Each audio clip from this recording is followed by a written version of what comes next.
श्री राधा रमणो विजयते। जय गौर।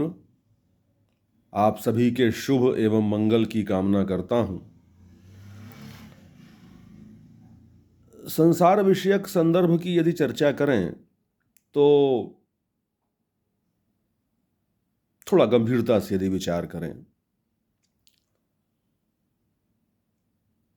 हम क्या करते हैं, हमने क्या भोगा है, हमारे प्रति औरों का क्या दृष्टिकोण है तथा उनका हमारे प्रति क्या आचरण रहा है, हमने किन्हीं लोगों के लिए क्या किया है और उन लोगों ने हमारे लिए क्या किया है, इसी चक्र में हमारा संसार सदैव संचरणशील रहता है, गतिशील रहता है। और हमारी जो ये मैं है, मतलब बकरी की में जैसे होती है, इस मैं के चक्र में फंस करके हम अपने वास्तविक रूप से होने का जो मूल उद्देश्य है उसको विस्मृत कर देते हैं। थोड़ा सा इस मैं से आगे निकलने की आवश्यकता है, इसको छोड़ने की बड़ी आवश्यकता है। आत्म चैतन्य का उद्भाव संपन्न हो, अपने जीवन में काम करो, उसकी कोई मनाही नहीं है। लक्ष्य सिद्ध करो, धन प्राप्त करो, उद्योगिनम पुरुष सिंह मुपैति लक्ष्मी, वह सब है।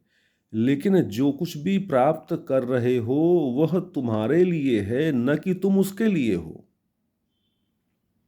अतः जिस प्रकार से कमल के पत्र पर जल की बूंद पड़ जाने पर हल्का सा झटका लगते ही उससे पूर्णतः असंपृक्त हो जाती है, पृथक हो जाती है, उसी प्रकार से अपने आप को थोड़ा सा डिटैच करने का, अपने आप को उस मोह से थोड़ा सा असंपृक्त करने का, अलग करने का प्रयास करने की भी बड़ी आवश्यकता है।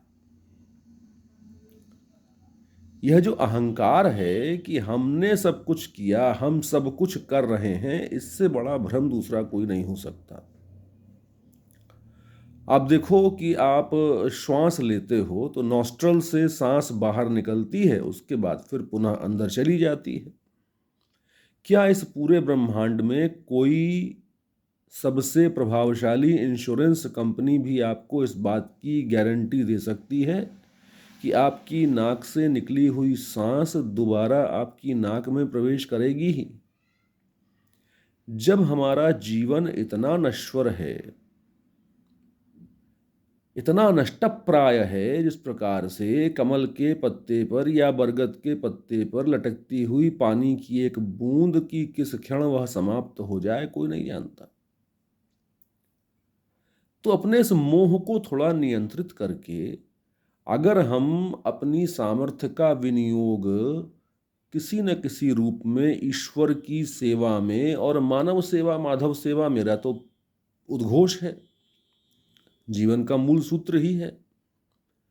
आप सब कुछ किसी को दे करके दरिद्र हो जाएं, ऐसा मेरा मंतव्य नहीं है, किंतु जिस समाज ने आपको सब कुछ दिया है, कई बार समाज ने आपको कुछ दिया ये प्रत्यक्ष रूप से परिलक्षित नहीं होता, किंतु अप्रत्यक्ष रूप से ऐसा ही होता है।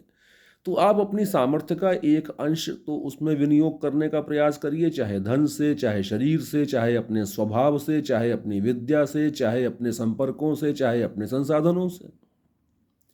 थोड़ा सा तो अपने आप को विनियोगित करने का प्रयास करिए। Try to blend yourself with the social cause. आपका जुड़ाव अत्यंत अनिवार्य है, उसके बिना जीवन में कैसे कार्य चलेगा। और वैसे भी शास्त्र का सूत्र है कि इस जीवन में जो लोग अपनी पूजा को, अपनी आराधना को अपने पूजा के गर्भगृह से, सेंक्टम सेंक्टोरियम से बाहर निकाल करके मानव सेवा की परिधि तक खींच करके नहीं ले जाते हैं, वो बहुत प्राथमिक श्रेणी के भक्त होते हैं। थोड़ा हमको कष्ट भी होना चाहिए औरों के कष्ट से, औरों की प्रसन्नता में प्रसन्न भी होना चाहिए। ये बड़ा दुर्लभ गुण है। आजकल हम अपने दुख से कम दुखी हैं, औरों के सुख से हमारे दुख की मात्रा और बढ़ जाती है। तो मैं तो एक बड़ी एक अत्यंत सरलीकृत परिभाषा देता हूं। जिसको औरों के सुख से किसी प्रकार का कोई कष्ट नहीं होता, चित्त में प्रफुल्लता और प्रसन्नता उत्पन्न होती है, वही वास्तविक रूप से भक्त कहलाने के लायक है। पूजा तो खूब करते हो, दुष्टः परकाय माम माननो भिन्न दर्शनः भूतेषु बद्ध वैरस्य न मनः शांति मृच्छति। खूब घंटी बजाते हो, खूब बाबा पे जल चढ़ाते हो, सब करते हो, किंतु पड़ोसी के सुख को देख करके तुम्हारी छाती फटती है। तुम्हारे यज्ञ का मूल उद्देश्य ही ये है कि पड़ोसी मर जाए, उसके घर में आग लग जाए। तो ठाकुर जी कहते हैं ऐसी पूजा में स्वीकार नहीं करता, इससे कार्य चलेगा नहीं। तस्मात् सर्वेषु भूतेषु भूतात्मानं कृतालयम अरयेद दानमानाभ्याम मैत्र्याभिन्नेन चक्षुषा। मैं प्रत्येक प्राणी के हृदय में निवास करता हूँ, अतः तुमको प्रत्येक प्राणी के हृदय को ही ईश्वर के स्थान के रूप में स्वीकार करना चाहिए।